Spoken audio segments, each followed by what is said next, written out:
Hi, it's Mandy with Bilingual Homeschooling. Today, I'd like to share with you what we use for our math. For me, math is one of the hardest subjects in homeschooling. Personally, I was never great at math, and I learned this some 10, 20 odd years ago. And so to be honest, I don't remember a lot of the material. So it's been a very difficult subject for me, and especially when you're teaching 3 different kids in different ages, it can be very challenging. So how do we conquer those challenges? Well, first of all, I recommend self-paced learning. And that's what my 2 oldest children do. My son is 14, my daughter is 12, and they both attend, actually all 3 of them attend Japanese school on Saturdays. So they're getting 2 to 3 hours of math instruction on Saturdays. And we carry that out through the week because unfortunately that 2 to 3 hours just isn't enough to cover everything they need to learn. So what we do is we go over what they crammed into those Saturdays and we spread it out and we make sure they really understand the material. I like to do math in both English and Japanese. I feel that's really important to learn the words. And also there's a little bit different teaching style in the English and Japanese systems, which I find to be very beneficial for the kids. So first, what we do is we go to the Japanese. And since my children attend the Japanese school, they can receive the Japanese textbooks for free, which is wonderful because they're not easy to get a hold of on your own. You can do it though. And so my oldest son uses this one, which is kind of the equivalent to pre-algebra, algebra. So he's using this. Unfortunately, this doesn't come with a teacher's manual like a lot of other English homeschooling curriculums do.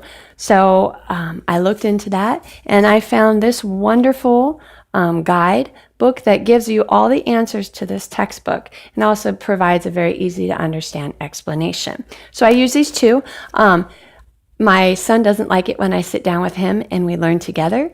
So what I do is I wake up early in the morning, I review the material on my own, and then I just give my son his assignments. And I say, if you have any questions, feel free to ask, but I'm not going to be there with you the whole time. And he prefers that. So then he does his workbook, which this is a Japanese workbook. I check it. If he has any answers that are wrong, I mark it. I ask him if he wants to do them together. Sometimes we do. Sometimes he just redoes it himself. Anyways, I make sure he redoes the problems over and over until he can get the answer correct on his own. I feel that that's really important. For the English side, I like this series. I don't love it, but we bought it, and so we're using it. It comes with a DVD that the children watch. It has a lecture that explains the material, and then the student does the workbook. And this is the teacher's manual or the parent's manual. So he can do this on his own, and then I can help him if he has any questions, but it's pretty much self-paced. So that's what we use for my oldest son.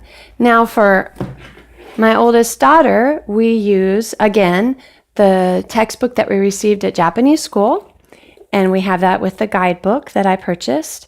It's about $20, and we use that, and typically she is pretty good on her own. Sometimes there are things she doesn't understand. We go through the textbook again, and we just recover those areas, and then she's good to go, and then she does her drills on her own. I check them. The same thing as with my oldest son. For the English side of the math, this is my favorite. It's called Teaching Textbooks, and they just went online. Up to now, it was all CDs. And the CDs are, to be honest, a pain in the rear because they get damaged, they get scratched, sometimes they don't work, and you have to rebuy them. I was unhappy with that, and that's why for a while I kind of went away from this series. But they did just go online, so I would highly recommend this. This is completely self-paced learning. Sometimes my daughter has a question I can answer, but for the most part, she just does it on her own. It's kind of like a game, so the kids love it. And so this is definitely a good series to buy. And it goes all the way through junior high and I believe through high school as well. And then for my youngest, who is 7, again, she uses textbooks, but actually she is at 3rd grade level. Even though she's 7, she really likes math. So what we do is I kept all of my old textbooks for my son. and we just use those and for the Japanese. And so these are the drills. These are all reused, recycled material from my son. I bought a couple other drills that she uses. And then we also use what's called Challenge. This was a monthly material that I used to order for my son, and I stopped doing it just because we were attending Hoshuko and we needed to look at our finances, and you can't do it all. So that's what I use for the Japanese. And then for the English, I do use the teaching textbooks. Unfortunately, we were using the CDs and the CDs got damaged. And so I thought, oh, I'm going to have to repurchase them. Well, you don't have to. You can use it without the CDs just fine. All the script is in the book. So I just read it with her. It's great to build communication between us. I know where she's at. And it usually takes about 10 minutes to do a lesson, which is not bad at all. So these are the curriculums and the study materials that we use for math. We also use online. It's called Toaru Otoko ga Shieta. It's a math series by a gentleman named Haichi that he posts videos on YouTube. He also has his own website. Everything is free. It's amazing. I use it for me to understand, especially concepts for my son that I don't remember. And then we also use Try It, which is another Japanese website that provides both for free and also what you pay for videos. Right now we just use the free videos and we love them. And that helps with anything that I'm not able to explain. Sometimes we use Khan Academy for the English side to help with difficult concepts. And that's pretty much what we do for math. And I just go around, we all do about an hour every morning, and anything they didn't finish during that hour, they do while I'm making either lunch or dinner. And we try to get everything done during the day so we don't have a carryover